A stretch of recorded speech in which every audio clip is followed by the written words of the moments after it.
అమరావతికి చట్టబద్ధత బిల్లు ఇవాళ రాజ్యసభలో ప్రవేశపెట్టనుంది కేంద్ర ప్రభుత్వం. నిన్న లోక్సభలో ఆమోదం పొందినటువంటి ఈ బిల్లు ఇవాళ రాజ్యసభ ముందుకు వెళ్లనుంది.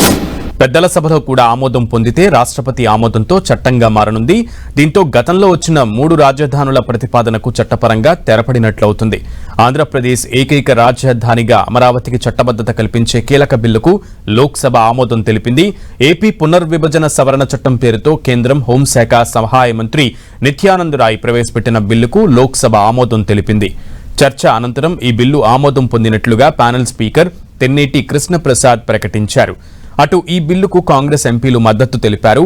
ఇటు అమరావతికి తాము వ్యతిరేకం కాదని అంటూనే బిల్లు తీరు సరిగా లేదని వైసీపీ సభ్యులు వాకౌట్ చేశారు.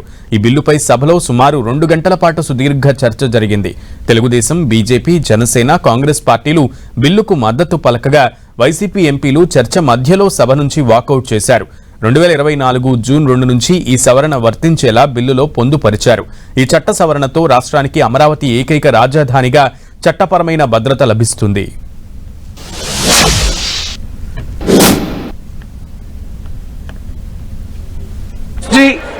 He has